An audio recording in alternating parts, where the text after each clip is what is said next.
Hello and welcome to the Vlogging Pod. Tonight we are joined by Evie Bloom. Hi there. Welcome to the room. Did I pronounce your name right on the ending there, Evie? Yep.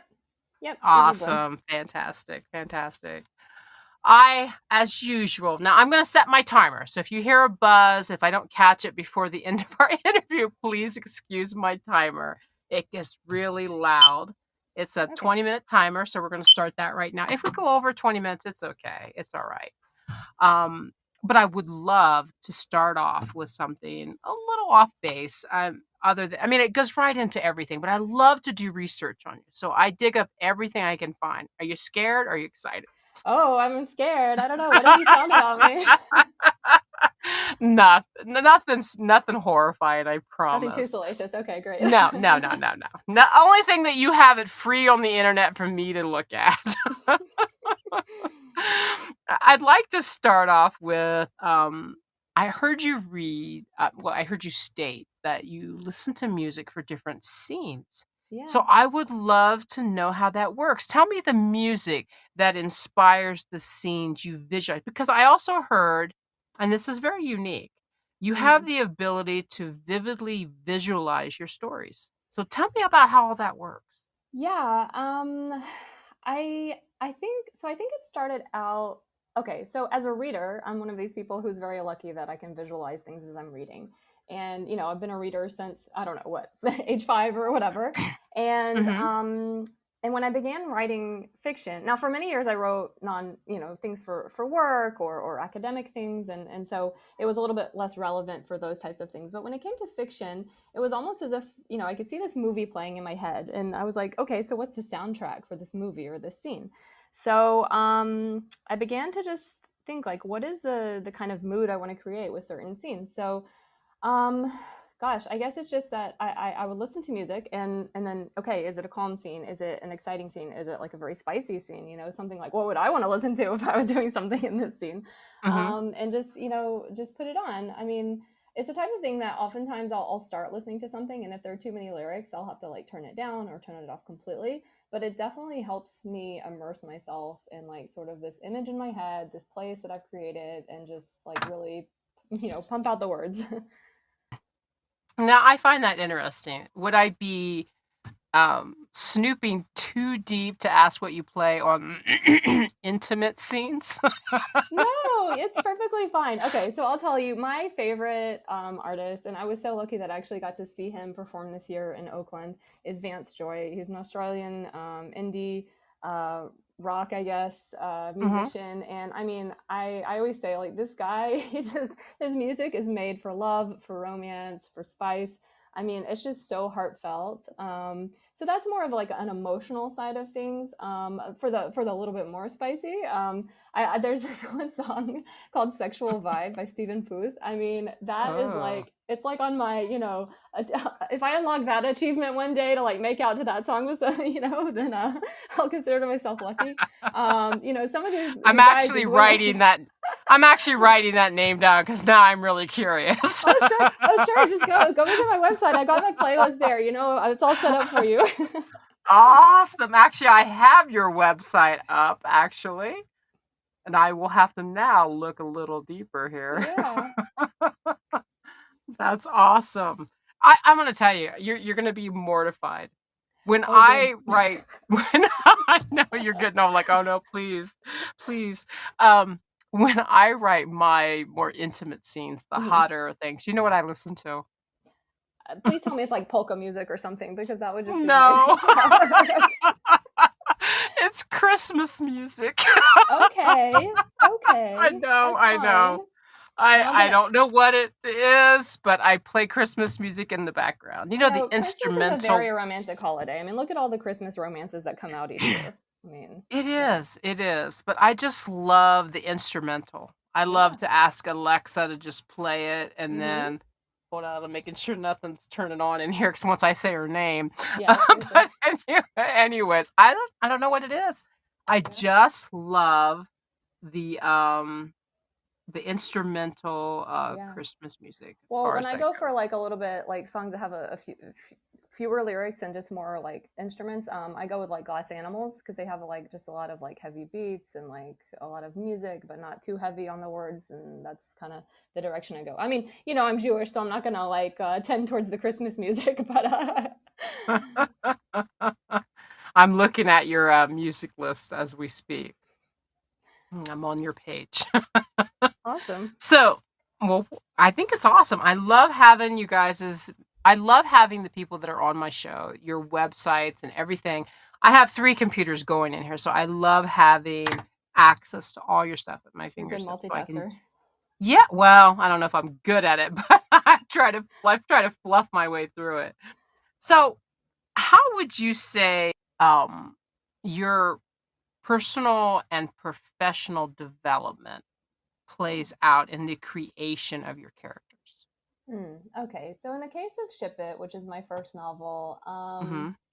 I didn't plan. Well, there's one thing that I did plan, and that was that I connected. Okay, I felt like every romance novel I had been reading was set in more or less the same scenes. And I know there's lots of, different settings, but I often felt, okay, they're in publishing, right? Because that's what writers know how to write about, maybe, or, Mhm. some sort of like kind of non-specific sort of marketing agency or things like this. And I thought, what would be really fun and perhaps even funny is to take an environment that like people don't generally think about it as being romantic, right? And I thought, what's better than that than like a high tech startup, right? Like Silicon Valley. And I thought, hey, I know that environment because I work in it. Mhm. So that's like one of the only things that I think I knew I wanted to do when I began writing was to set it in Silicon Valley, like in a high tech startup. I have about a decade experience working in high tech startups, and that was like I said, that's the only thing I knew, and I jumped in. I had no idea that Sarah, the main character in the book, was going to be a project manager as I am. I really didn't. It wasn't meant to be like any sort of biographical story or anything. But I Mhm. guess a lot of us tend to write what we know, at least aspects of what we know, right? Mhm. And that's what kind of came out. So I do think that it's funny. I always say, well, I've never actually seen a romance blossom in a startup, so I can't say that it's super realistic. But I did like that sort of idea that startups can be pretty intense at times. They're very fast paced. There can be a lot of pressure, and I thought, what would happen if some sort of relationship developed in such a place? I liked the tension that it created. I like the tension that it, a little bit on the forbidden side, the fact that Nathan, the main male character, is he becomes, kind of in a leadership position. Um, at the same time, I didn't want there to be any sort of anybody taking advantage of anybody. I wanted everything to be very consensual because I kind of believe in I'm a feminist. I believe in like modern, respectful relationships. So I tried to just sort of balance all those different things at once. Mhm. And like I said, having worked in high tech environment for the past 10 years or so, I think I'm relatively well versed in it. Was able to write it pretty realistically, pretty true to life. But yeah, that's kind of how it all came out. Now, did you have your own startup, or are you just a part of one when you started out? So, I along about gosh, when was it? About 10 or so years ago, I helped someone in my family kind of found. I mean, I wouldn't consider myself a founder. I was like number 3 or 4 in the company, and he founded a startup. I joined very soon after, and we built up, bootstrapped, and built up a hardware startup. When we moved to Silicon Valley, I joined a number of other startups. So I've been in kind of early stage startup that ended up having Mhm. an exit, meaning like it was bought by another company, acquired by another company. And I've also been in a company that had an initial public offering and went on Nasdaq. Um, and yeah, and been a part of a lot of all these different experiences. So it's been extremely interesting. It's not something I started out like when I first got out of college, but I was really lucky to kind of get into that world because it's a fun and exciting and very interesting world. That was something I also really liked, that I was able to kind of give people who might not otherwise know this world like a little bit of a visibility into it. Um, Mhm. but like, through a different lens of like a romance novel. Like, Actually, I think you make it sound very exciting. I mean, you went from one to the with you going from one to another. I mean, I know you said that some of the companies were bought out by another company, but mhm. I think for you, it just sounds that you get a lot of excitement out of the startup companies because there's a lot of possibilities when you're first putting something together. Yes? Yeah, and I mean, it's funny because I think my whole life I've known that there's like one thing I'm definitely good at, and that's like we always say in the start. I think it's I don't know if it's elsewhere, but I'll definitely in the startup world get shit done, and that's something, and that's like something you can do in a Mhm, fast paced place that they're not afraid to pivot. Like there's this whole idea of fail fast. mhm, And I've gotten to like really experience that in a lot of different places. And really, in a startup, you often wear numerous hats. In a big corporate environment, you might have like one job, and there's like, okay, here's a job role and its description. But like in a startup, you could be doing 3 or 4 different things, sometimes more, depending on what's needed. And and honestly, I really think it's helped me um, do or well at least initially as a self-published like indie author, mhm. because I wasn't afraid. I was like, okay, so worst case scenario, like it just doesn't go great, but I learned from it. And that Right. whole idea of this like creating this sort of like, it's called a minimum viable product, like just creating something to get it to market. Let's see how people react. Like, is it worth anything, and then like iterating on that, for the next round. It's been really helpful to me as an author. Right. So if I said to you, nerds need love too. They do. Now, I'm not, please don't, my audience, please don't think that I'm, putting any judgment here. This was based on a reader who gave this opinion of your book. Hmm. Yeah. But tell me how this plays for a technical program manager writing her first romance. I mean, do you take that as yes, a real big compliment? Tell me how you take that. Um, I mean, as far as it helped me in like kind of shaping characters, right? Like Mhm. people, readers identify and love different types of characters. I mean, there are those who really love the, what do you call them, alpha holes, the guys who are like bossy and mean and all these things. That would never work for me, right? Like in real life Mhm. or as a reader, I don't connect with that. And I consider myself intelligent. I connect with other people who are kind of like on, enjoy intellectual conversations and talking about what's happening in the world or philosophy or science, technology. And Mhm. I think there's something super sexy about that. And that's what I wanted to convey, like in the characters in my book, whether it's the main characters or their friends, their group of people that, they work with.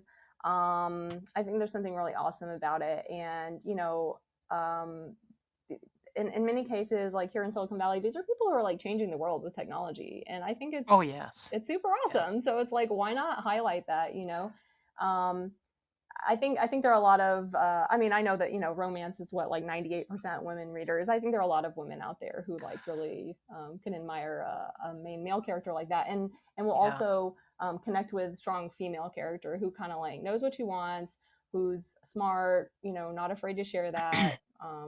So that's kind of where I went with that. Right. And what's a nerd anyways? A nerd's somebody who, Yeah. whatever. I'm a nerd. I'll admit it. That's fine.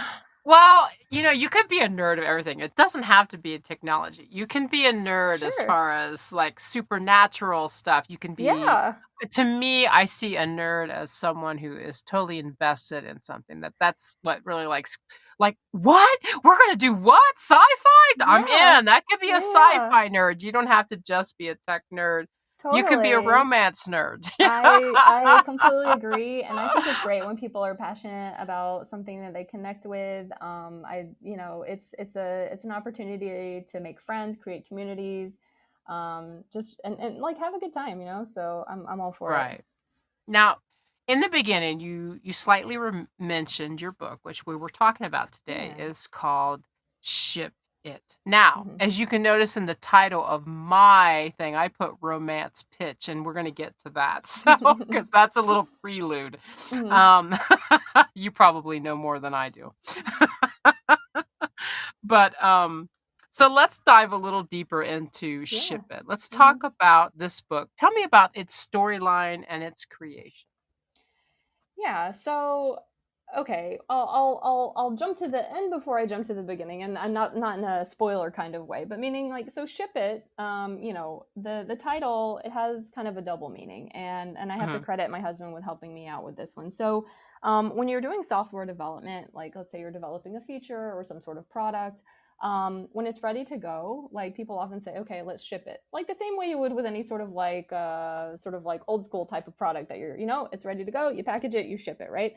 But right. you say the same thing when you're developing a product in tech. But of course, ship it can also mean like, oh, I ship two people because I think that they kind of would be good together, right? So it kind of has that double meaning, and that's kind of how I arrived at that. And um, it starts basically with a one night stand. I don't know where I came up with that, but I did. And it's funny because like someone was like, "Oh, you mean like Grey's Anatomy?" And I was like, "I've never seen Grey's Anatomy," so then I had to watch Grey's Anatomy. Oh Um, my gosh, yeah, really? I like literally published the book before I ever saw one episode of Grey's Anatomy, which I love now. But yeah, so it starts with this like one night stand, and then this woman's like, "But wait, I'm about to like start my new job at this like high tech startup. I've never worked in any sort of startup before, and like I can't be like distracted by this like admittedly very cute and wonderful guy, but like no, it's not going to happen."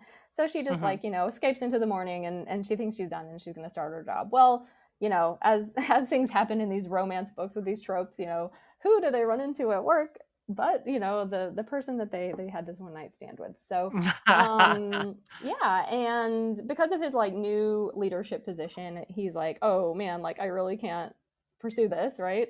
And she feels the same way, except there's chemistry, right? Like they each felt not exactly insta love, but that they had some really good chemistry between them. And so it's just about them kind of navigating that very sort of tense situation in which they see each other all the time at work and have to work together, but knowing that they shouldn't be together really. And at the same time, they're both dealing with some other challenges, which he is dealing with his father going through some medical issues. She's able to like kind of emotionally support him in that. Mhm. Unfortunately, she lost her father a few years previously, so she's still kind of overcoming that, overcoming a bad relationship as well. And all of this is kind of taking place, at the end of, or sort of people transitioning out of the COVID pandemic. And Oh, I think that part of it all kind of, there are bits and pieces throughout this book, of course, that were just kind of inspired, I guess, by my own situations, things I'm right. experiencing in my own life, my own fears, my own situations, as well as just sort of this feeling of like, oh my gosh, like this pandemic has been hard with a lockdown Oh, in yes. California and all these things. It was like my Yes. whole sort of like emotional way of like dealing with all these things, I guess, was to write this story. But yeah, but that's what resulted. So you have to see like, are they going to get together? Are they not? There's a little love triangle action going on. There's also things happening in the business. Like I said, I wanted to include that sort of not just the love story, but also things that are happening, Mhm. in this high tech world, as part of the story. And Right. yeah, that's, So now this first book, this is your first, correct? yeah. Hmm. Okay. Now talk to me about what you learned, because from what I understand, you Yeah. self-published, correct? So tell me Yes. what you learned as far as the self-publishing. Yeah. So I'll say this. When I started writing this, I didn't know what is my goal, right? I didn't even know if I could write a book. I had no idea. I finished a manuscript, and my first draft actually took about 3 weeks to finish, and I truly had no idea like, is this anything or not? I luckily know this wonderful romance editor who did a manuscript evaluation for me and helped me sort of like Mhm. restructure things, get it into shape, and then of course edit for months. Um, I At that point I thought, okay, I guess I have to start learning like how do you actually publish something now, because it looks like I could. I Mhm. queried, didn't go great. Yeah. Um, you know, and then, but me being a project manager, I was like, I know how to deliver a product. Like, I'm pretty sure Yeah. I could do this myself. And having worked in editing in the past, as well as proofreading and all sorts of, writing related professions, I thought, you know what, I think I might want to explore self publishing. And that's ultimately what I did. I decided that, I was okay with this not being, the a Pulitzer Prize winning novel. It was going to be a good first novel was my goal, and Hmm. that I wanted to go the indie route for it. And I'm actually quite happy that I did. I think I learned a ton, and I'm planning on like also going that route for the sequel. So yeah. And just for those who know, I believe the temporary title that you thought about going for is Pitch It for your sequel? Yeah, so I've decided that is going to be the title. So yeah, it's going to be Pitch It, because it's a continuation of Nathan and Sarah's story.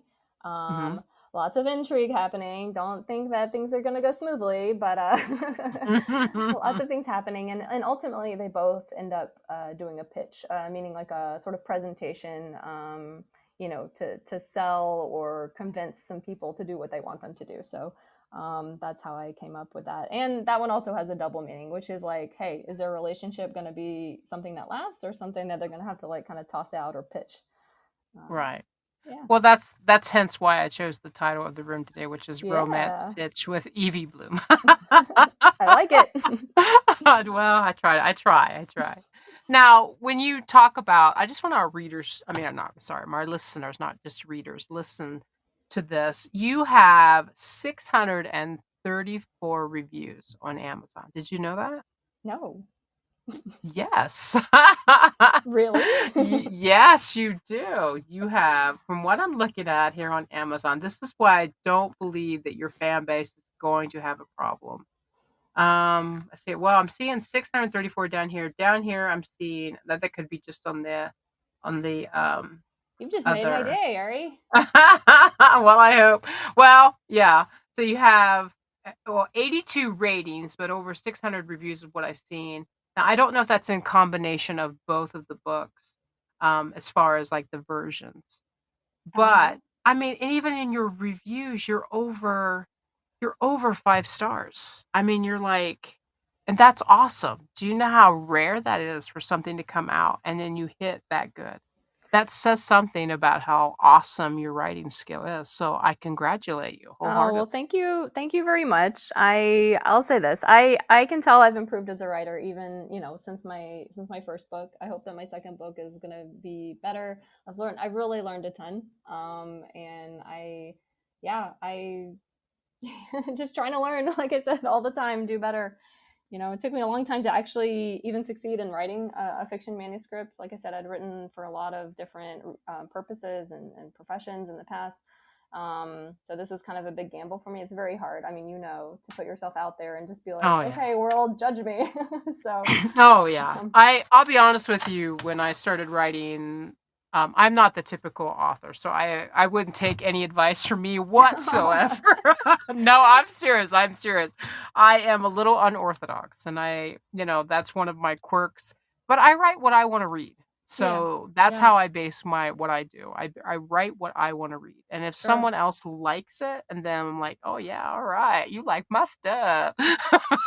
I completely agree. I've had people tell me, so my book is like dual point of view, and I did it a little bit in an unorthodox manner. Like, although I wouldn't say it's Mhm. completely out there. Like, there are definitely other books that are like this, but one character is in first person, the other is in third. Some people find that Right. weird. Most people are perfectly fine with it, but here and there, somebody hasn't liked it, and I'm like, well, you know what? Sorry, but like that's the story I wanted to write, and Right. that's how I connected to the characters. And maybe I'll, in a future book, I'll do it differently, but like for example, that's one of the things I learned. I was like, okay, I could switch back and forth less. I guess not everybody's mind jumps back and forth the same way mine does, but No, like I mhm. I fully understand that because I wrote third person removed. So Mhm. I fully understand what you're talking about. And Yeah. one of my series, I switch from characters per chapter. Mm. And I mean, you can get a love and hate relationship on that from your readers. They can Yeah. either love it or Mhm. totally hate it. Yeah. But if you're taking it as just a two character, I'm sure that having the male point of view and the woman's point of view and going in and deep about their emotions, I bet people just swoon over that. Yeah, well, I hope so. I think I my would. characters are swoon worthy. Like, I'll say, if nothing else, I think my characters are lovable people. Because I've tried to write them very realistically. The situations I write, the dialogue that I really try and make it realistic, and like things that you might say, or maybe your friends would. so people can relate to it. That's like what that was one of my biggest goals when writing. So From I what hope I've that's the case. seen, from what I've seen, I see a lot more successes coming your way. I seriously do. Oh, thank you so much. Well, I Well, you're yeah. welcome. When I do what I'm doing and I have to dig a little bit into your life, I mean, things come about and you can usually tell when someone has something very special, and I think that's in you. I really do. Oh, I really appreciate I appreciate the compliment and also the opportunity to speak with you. It's been really fun. Well, thank you. I want to thank you for coming on. Yeah. We're at our end of our 20 minutes. I actually shut my timer off because I enjoy talking with you too much and I didn't want to hear the buzz. All right. Awesome. I agree. I agree. I could go for another hour, but I know your podcast is only so long, so I won't make you. No, that's all right. Yeah, we're just a 20-minute podcast, but that's fine. I want to thank you so Awesome. much for being on tonight. You were delightful. Yeah. I would love to have you back when you have Pitch It come out. And Would I'm love it. hoping that when is that going to be about? Do you have a time date on that? Don't hold me to a date, but I'm looking at fall. I'm working on Fall? it's going back for copy editing, line editing pretty soon, and I'm looking. I have a book cover Nice. already. I'll do a reveal pretty soon, and then I'm looking for sometime in the fall, maybe October, November, or something like that. Well, hit me back up because we're not all booked yet for that. I haven't started booking for September. So hint, hint, hint. Awesome. All right, All right, awesome. wonderful. Well, thank you so much, So for Sherry. Well, Yeah. you're welcome. It was a pleasure having you on. For everyone who's sticking around for those little Amazon deal of the days that I like to throw at the end of my podcast, today I found something very interesting because for those of us who work at our desk, right, Evie, we are at our desk a lot. Yep. So why not a mesh desk organizer, multi-function desk office supply holder with 6 compartments and 1 drawer for your home, school, and classroom. The item has over, get this, guys, 2,665 shares alone and over 3,000 reviews of an average of 4.75 stars. I actually have one of these on my desk because I would not recommend something that I don't already have. So, and it was originally $19.99. It is now 10% off for $17.99. Again, guys, the links will be in the bio at the end of the podcast. Thank you so much for coming in and listening to us tonight. As always, until next time, bye bye for now.